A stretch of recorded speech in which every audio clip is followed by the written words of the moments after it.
was the time period like when you were drafted? I was drafted in 1943. Yeah, 1943.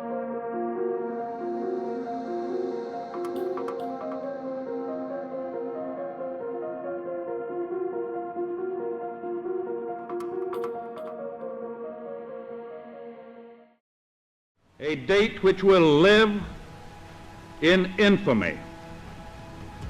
The United States of America was suddenly and deliberately attacked by naval and air forces of the Empire of Japan. The day before Pearl Harbor, the Japanese embassy in Washington were telling about what a great relationship we had. And of course, they were on their way, or they were almost there at that time to bomb Pearl Harbor. As Commander-in-Chief of the Army and Navy, I have directed that all measures be taken for our defense. I was a radio man. I think there was about 12 from my group that went to Camp Pendleton, California. We had amphibious training with the Marines. After that, I went to Barbers Point, Hawaii, March, I guess it was, of 43, 44. We were deployed to the island of Kwajalein in the Marshall Islands. The island was only 3 miles long and 1 mile wide, but it was a major air base that the Japanese were using. And the Japanese were fortified on the north end of the island, thinking they knew that's where we were going to hit, and we hit on the south end. 8,000 Japanese were killed on the island. And in Life magazine back at that time, they had a picture of Kwajalein before and after from the air. And before, you couldn't see the ground because of palm trees, and after, you couldn't find a palm tree. It was a whole different island where we could start talking to Hawaii ships at sea and different things. So we probably had 10 radio men on at the same time.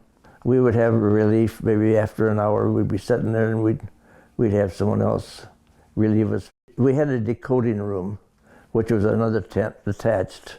But after they got through in the decoding room, there was a message, Shortly after, I don't know how long, I don't remember how long it was, but we never called them or talked to them or anything like that, but we got mail. And I had a real good friend who was a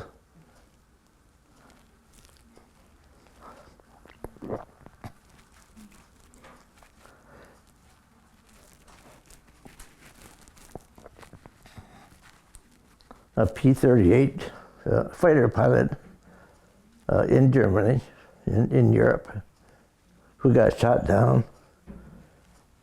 And I remember he'd always started his letter by saying, "I received your letter," even though I couldn't read it. My penmanship wasn't very good, still isn't anyway. But he always put some little comical thing in there, Was there a turning point when you knew the war was close to being over?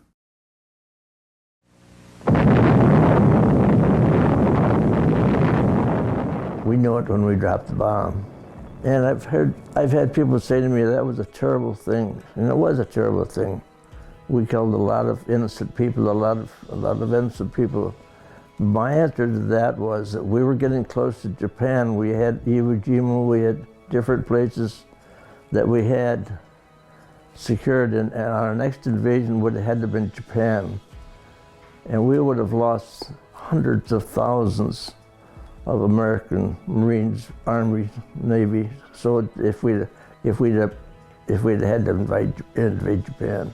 We are gathered here, representatives of the major warring powers, to conclude a solemn agreement whereby peace may be restored. They relieved Just a few of us at a time. We came home on a converted aircraft carrier from Kwajalein. We came into to San Francisco or Treasure Island. And it was great to know that you were coming home, going to see your parents again. And I always said that I was no hero. The heroes are the ones that didn't come home.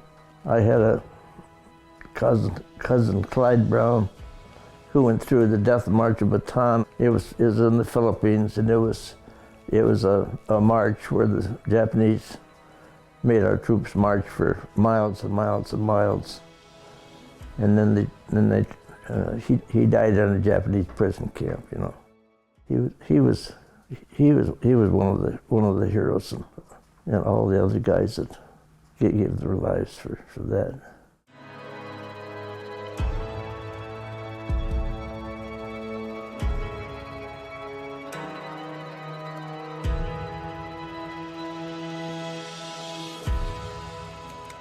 I felt real good about my service. I